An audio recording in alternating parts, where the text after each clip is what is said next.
मेरे YouTube channel में आप सबका स्वागत है। जैसा कि आप देख रहे हैं कि इस एपिसोड में आप रिक्त स्थान की पूर्ति से स्टार्ट हो रहा है वृत्त एवं स्पर्श रेखाएं। अगर आप पहले ऑब्जेक्टिव टाइप जो प्रश्न आता है उसको नहीं देख पाए हैं वृत्त एवं स्पर्श रेखा की, या पिछले अन्य कई एपिसोड को नहीं देख पाए हैं, तो बोर्ड एग्जाम को क्लियर करने के लिए आपको ये बहुत ही हेल्पफुल होगा।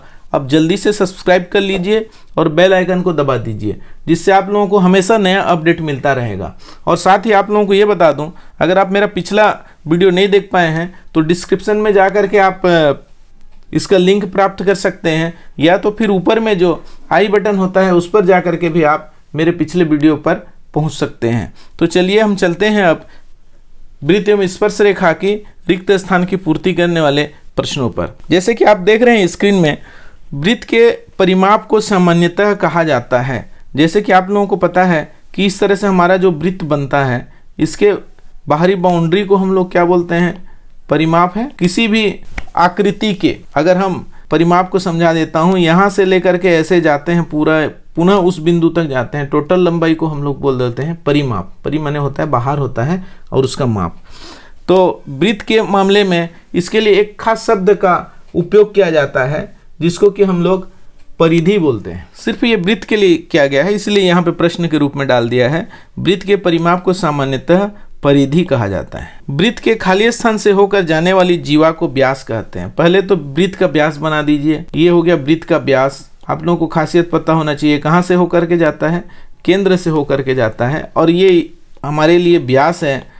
और आप लोग जान रहे हैं कि सबसे बड़ी जीवा, ध्यान में रखिए एक शब्द अच्छे से ध्यान में, कि सबसे बड़ी जीवा को ही हम लोग व्यास बोलते हैं। तो वृत्त के खाली स्थान से होकर जाने वाली जीवा को व्यास कहते हैं, यानी कि केंद्र से होकर जाने वाले जीवा को हम लोग व्यास कहते हैं। वृत्त की सबसे लंबी जीवा को क्या कहते हैं? देखिए अभी यहाँ पर मैं इसी बात को बोल रहा था कि वृत्त की सबसे लंबी जीवा को व्यास कहते हैं। कि देखिए 2020 के सेट में आ गया था ये। तो इस तरह से आपको कुछ आए हुए प्रश्न भी मिल जाएंगे और कुछ आने वाले प्रश्न भी मिल जाएंगे। महत्वपूर्ण है इन सारी चीज़ों को अध्ययन करना। तो आगे देखते हैं। देखिए वृत्त के केंद्र से परिधि के किसी बिंदु की दूरी को वृत्त की खाली स्थान कहते हैं। बड़े ध्यान से देखिए, अगर आपको चित्र में जल्दी समझ में आता है तो चित्र ऐसा बना लीजिए फट से।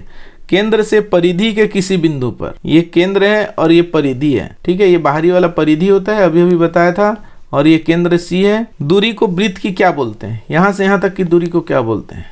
आप लोग जान चुके हैं, अब चित्र बन गया है, जान गए नहीं, ठीक है। तो ये क्या हो जाएगा? त्रिज्या बोलते हैं। वृत्त की त्रिज्याओं की संख्या कितनी होती है? देखिए आप यहाँ से आप ऐसा ऐसा त्रिज्या खींचते जाएंगे तो कितना होगा? असंख्य लिख सकते हैं या अनंत भी लिख सकते हैं। वृत्त की किसी जीवा एवं उसके संगत चाप के मध्य क्षेत्र को क्या कहते हैं? देखिए ये वृत्त है, इसकी एक चाप हो गया, किसी जीवा एवं उसके संगत चाप के मध्य, ये इसका जीवा हो गया ए बी इधर से, और इधर से इसका चाप हो गया। अगर मैं ये कहूँ कि ये वाला क्षेत्र को क्या बोलते हैं? वृत्तखंड बोलेंगे हम लोग इसको। वृत्तार्ध का कोण कितना होता है? वृत्त का ये आधा वृत्त हुआ, इसका कोण कितने अंश का होता है? मैं फिर से चित्र बना के बता दिया, तो ये होता है 90 अंश का कोण होता है। चक्रीय चतुर्भुज के सम्मुख कोणों का योग होता है 180 अंश। आप लोगों को याद हो चुका होगा अभी तक। किसी चक्रीय चतुर्भुज का एक कोण 60 अंश है। इस तरह से अगर आपका एक चक्रीय चतुर्भुज बना हुआ है और ये एक 60 अंश का है, तो स्वाभाविक है, अभी भी बताया था, दोनों कोणों का योग कितना होता है? 180 अंश होता है। तो ये कितने अंश का हो जाएगा? 120 अंश का हो जाएगा। दोनों को जोड़ने से 180 होता है, इसलिए उसका सम्मुख कोण 120 अंश का होगा। किसी वृत्त के बाह्य बिंदु से वृत्त पर खींची गई स्पर्श रेखा खंड की लंबाई खाली स्थान होती है। बाह्य बिंदु से हमारे पास एक वृत्त है और बाह्य बिंदु एक ले लेते हैं। यहाँ पर वृत्त पर खींची गई स्पर्श रेखा खंड की लंबाई ये हो गया और ये भी हो गया। अब स्पर्श रेखा खंड खींचना है, मैंने जितना ठो बनेगा उतना ठो खींचना है। ये स्पर्श कर रहा है इसको, यहाँ पर स्पर्श कर रहा है, ये पी हो गया मान लिया, और ये ए भी ले लेते हैं। तो हमको दो ठो रेखाखंड मिलता है, स्पर्श पी ए और पी बी। तो ये दोनों कैसे होते हैं? लंबाई में बराबर होते हैं। वृत्त के व्यास के सिरों पर खींची गई स्पर्श रेखाएं परस्पर कैसे होते हैं? ये देखिए ये व्यास है, इस पर स्पर्श रेखा खींची है ऐसा ऐसा, तो ये दोनों कैसे हो जाते हैं? समानांतर हो जाते हैं। वृत्त के केंद्र से जीवा पर डाला गया लंब जीवा को क्या करता है? ये वृत्त है, वृत्त के ये जीवा है, इससे केंद्र पर लंब डालते हैं तो यह जीवा को दो भागों में बांटता है। ये मैं पहले भी बता चुका हूँ। पिछले वीडियो में आप अगर देखे होंगे, कंटिन्यू में होंगे तो बहुत इजीली पता चल जाएगा। वृत्त के केंद्र से जीवा पर डाला गया लंब जीवा को समद्विभाजित करता है। क्या करता है? समद्विभाजित करता है। दो वृत्त सर्वांग सम कहे जाते हैं यदि उनकी दो ठो वृत्त, देखो अगर हम लोग बनाने की कोशिश करते हैं इस तरह से, दो वृत्त बनाने की कोशिश किए, ये कब तक बराबर नहीं दिखेगा? जब तक इसकी त्रिज्या बराबर न हो, यानी कि यहाँ से यहाँ तक की जो त्रिज्या है, यहाँ से यहाँ तक की त्रिज्या है, ये दोनों बराबर हो जाने से क्या हो जाता है, ये उनकी त्रिज्या बराबर हो तभी जाकर के ये सर्वांग सम होते हैं। वृत्त की किसी चाप द्वारा एक ही खंड के कोण आपस में खाली स्थान होते हैं। अभी अभी बताया था कि केंद्र पर बना हुआ कोण जो होता है वह परिधि पर बने हुए कोण का दुगुना होता है, यानी कि सबके लिए वही लागू होगा। जैसे कि मैं यहाँ पर इस छोटे से चित्र में बता रहा हूँ, यहाँ से केंद्र पर बना हुआ कोण अगर ये 40 अंश का है तो ये हमारा 20 अंश का होगा, और दूसरा कहीं भी बनता है तो भी 20 अंश का होगा, यानी कि दोनों क्या होते हैं, बराबर होते हैं। वृत्त के किसी चाप द्वारा एक ही खंड के कोण आपस में बराबर होते हैं। वृत्त के केंद्र और जीवा के मध्य बिंदु को मिलाने वाली रेखा जीवा पर क्या होता है, चित्र को फट से बना करके देखो आप। वृत्त का केंद्र और जीवा का मध्य बिंदु को मिलाने वाली रेखा हमेशा क्या होता है, जीवा पर लंब होता है। देखिए छोटे से चीज को कॉन्सेप्ट क्लियर करने के लिए मैं आप लोगों को चित्र बना करके बता रहा हूँ, ताकि आप लोगों के दिमाग में लंबे समय तक ये बना रहे और आप उसका आंसर फटाक से जान जाए।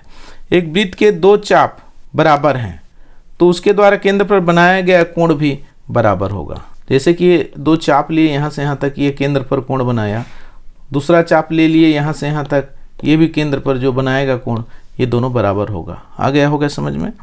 एक वृत्त की त्रिज्या 10 सेंटीमीटर है तो उसका व्यास कितना होगा? सिंपल सी बात है, व्यास जो होता है वह त्रिज्या का दुगुना होता है, इसलिए यहाँ पे 20 होगा। ये देखिए 18 के सेट में आ चुका है ये, है ना। इतना सरल प्रश्न भी आते हैं, घबराने की जरूरत नहीं है। यहाँ पर देखिए एक वृत्त का व्यास 10 सेंटीमीटर है तो उसकी त्रिज्या कितनी होगी? उसकी आधी होती है, 5 सेंटीमीटर होगा, ठीक है।